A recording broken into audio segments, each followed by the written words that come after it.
É comum fãs da alta tecnologia pedirem um MP3 ou um notebook de presente, mas há 25 anos a febre era outra. Desembarcava no Brasil o videogame Atari, com jogos que viraram mania nacional.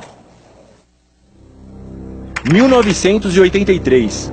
O Brasil é governado por um militar, o general João Batista Figueiredo. O Cruzeiro sofre mais uma grande desvalorização, um daqueles infames cortes de zeros. No cenário internacional, americanos e soviéticos, donos de enormes arsenais nucleares, disputam a hegemonia mundial. A realidade inspira a indústria de entretenimento eletrônico, que dava os primeiros passos. As telinhas de fliperama ganham as telonas do cinema, no clássico dentista Jogos de Guerra.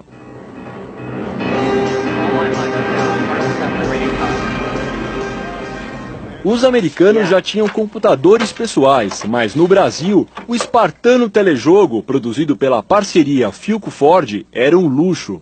Na tela, jogadores em forma de bastão. E a bola? Era quadrada, mas era o máximo. Então a Philips traz ao Brasil o Odyssey, um salto de qualidade gráfica. Os jogos mais elaborados faziam crianças, jovens e adultos ficar horas nas filas das lojas para conhecer o tal videogame. Mas um oponente à altura do Odyssey tinha surgido nos Estados Unidos no final dos anos 70. Nas telinhas do Brasil, um aviso ameaçador de que nada seria como antes. Hoje à noite esta casa está sendo invadida por um inimigo terrível.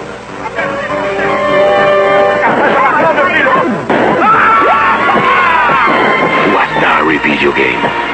A campanha publicitária fez tanto sucesso que o fabricante não conseguia atender a demanda. Apesar do nosso complicado cenário econômico, os estoques evaporavam. O Odyssey ele não tinha o mesmo poder de fogo que o Atari tinha, e os jogos do Odyssey não eram tão bacanas quanto o do Atari. O chamado console, esse corpo principal do videogame, era fabricado em Manaus pela Polivox, uma subsidiária da Gradiente, a partir de componentes importados. O Atari deu o impulso que a indústria nacional de eletrônicos precisava para alçar um novo voo. Inclusive, algumas das empresas dessa época, que fabricaram cartuchos e até consoles de Atari, né, elas ainda existem hoje, né, sobreviveram e produzem antenas parabólicas, produzem lâmpada de emergência, produtos de telefonia, estão aí até hoje. A reserva de mercado era uma restrição do governo à importação de produtos do estrangeiro para fortalecer a indústria nacional se desenvolver. E só que no final acabou os produtos nacionais tendo só um design diferente dos originais. E eram comuns os casos de engenharia reversa, que geraram clones de consoles e cartuchos. Norian Munhoz ainda guarda o primeiro videogame, um Atari com caixa e tudo. Foi o começo de uma paixão. Hoje ele tem uma coleção que ocupa 2 cômodos da casa. O colecionador lembra que a chegada do Atari definiu a hegemonia do console no mercado brasileiro. E aí em 83 foi o estouro, né? Aí já veio Atari, Odyssey, Intellivision, todas as empresas já trouxeram os aparelhos para cá. E em questão de popularidade? O Atari, sem dúvida. Não tinha como concorrer. O Odyssey ele ficou até perto, assim, porque a Philips fazia um marketing muito forte em cima. Mas o Atari dominava, não tinha jeito. Para a empresa, para a Atari, foi um bom negócio, porque deu uma sobrevida a um aparelho que lá fora já estava sacramentado, né, como eu disse. E aí, esgotado, já tinha diversos jogos, o pessoal estava cansado de conhecer. E aqui no Brasil era um lançamento, então ganhou essa sobrevida de ainda vender console, vender jogo. O videogame animava horas de lazer com os amigos. Você fazia uma competição com seus amigos, né? Não era só você sozinho. Como não era todo mundo que tinha, então você competia com eles. Às vezes eu mesmo deixava de ir pra escola para o quê? Para jogar videogame, né? Enduro, River Raid, Hero.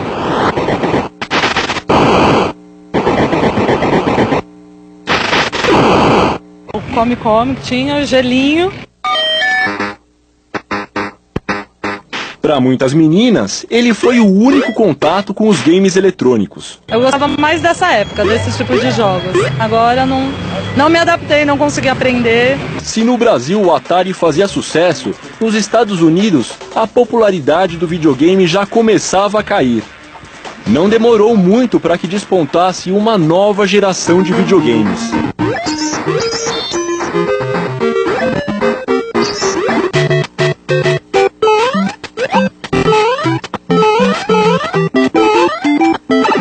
Há quem diga que o golpe final contra o Atari nos Estados Unidos veio como um tiro no próprio pé.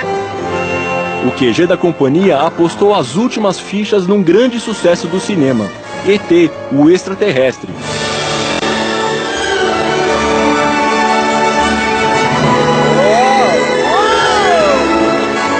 Mas o jogo, meio parado, era complicado demais para a época. O público não gostou. O Decathlon acho que é a história mais engraçada do Atari, né? Porque todo mundo que tinha esse jogo geralmente tinha o controle destruído, né? Aí todas as ações que tinham no jogo geralmente era com o movimento do controle, né? Aí você colocava a mão, principalmente na corrida, né? E você tremia, né? O controle. Conclusão, não tinha um que aguentasse aquilo. Geralmente dava problema na placa ou na própria torre, né? Que era de material assim frágil. Howard Scott Warshaw foi um dos programadores dos jogos. No documentário produzido por ele mesmo, Howard entrevista os antigos colegas e relembra os loucos anos em que trabalhou na companhia. Até o fundador da empresa, Nolan Bushnell, está no documentário. O pessoal trabalhava com fervor quase religioso, e quanto mais apaixonados eles estavam, melhores saíam os jogos. Foi o melhor lugar que eu já trabalhei. Até hoje sinto falta de lá. Todos os meus outros trabalhos foram muito chatos. Em 1983, quando o Atari 2600 chegou para valer ao Brasil, os americanos já brincavam com o novo Atari 5200. No cinema, o ator mirim Henry Thomas, o Elliot de ET, vive uma grande aventura no filme Os Heróis Não Têm Idade. Ele passa o tempo todo tentando salvar um cartucho de videogame que carrega informações confidenciais.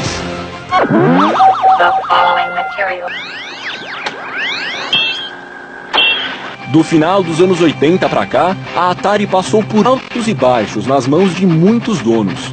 Alguns lançamentos tiveram relativo sucesso, como o Jaguar e o portátil Lynx.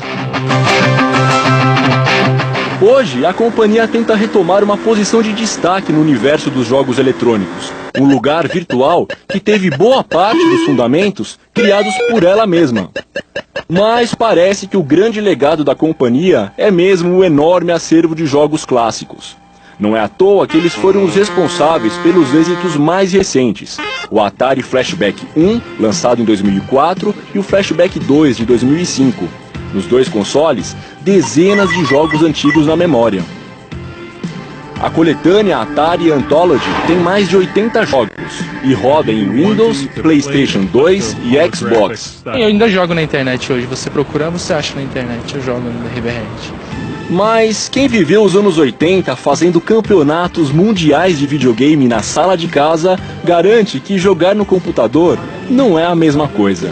Não tem a mesma graça do que você jogar num aparelho real.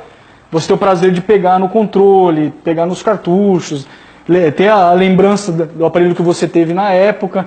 Então, para mim, é uma experiência tátil também, não é apenas o jogar.